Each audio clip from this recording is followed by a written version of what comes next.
महाराज जी, आपके चरणों में कोटि कोटि प्रणाम।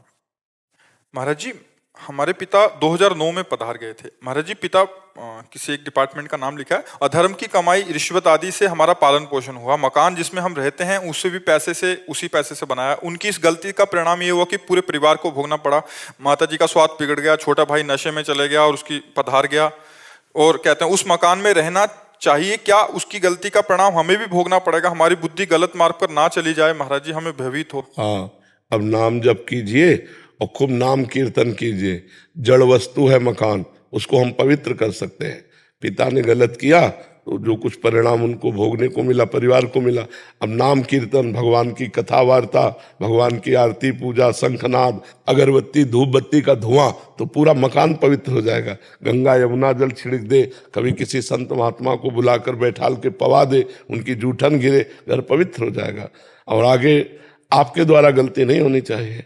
महाराज जी, आपके सत्संग और आपके मार्गदर्शन के द्वारा यही समझ में आया है कि अब जो हो गया उसको तो बदला नहीं जा सकता। हाँ। लेकिन हम अब अपने भोग के लिए ना उस पैसे को इस्तेमाल करें, ज्यादा से ज्यादा सेवा में उस पैसे को दें। हाँ। ज्यादा से ज्यादा दूसरों की मदद, चाहे वो पशु, जैसा आप बोलते हैं कि पशुओं की सेवा करिए, आप बीमारों को बहुत सी ऐसी गौएं हैं, बछड़े हैं, सांड हैं जो भूखे प्यासे टहल रहे हैं, या बहुत सी ऐसी गौशालाएं हैं जिनको सुविधा नहीं पहुंच पाती है।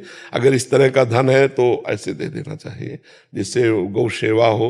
वो जो हमने दूसरे का शोषण किया तो किसी का पोषण करेगा, तुम्हारे पिता को भी आनंद मिलेगा। जी हाँ, एक उनके प्रति भी लगता है कि उनका मंगल हो, वो जहाँ पे भी गए हैं। पर हमको ये बहुत अच्छा लगा कि आप जो सावधान हैं और आप अपनी बात बता दिए। ये हम समाज को बताना चाहते हैं कि यदि आप अधर्म से पैसा कमाओगे, घूस से कमाओगे, बेईमानी से कमाओगे, तो तुम्हें तो भोगना ही पड़ेगा, तुम्हारे परिवार को भोगना पड़ेगा।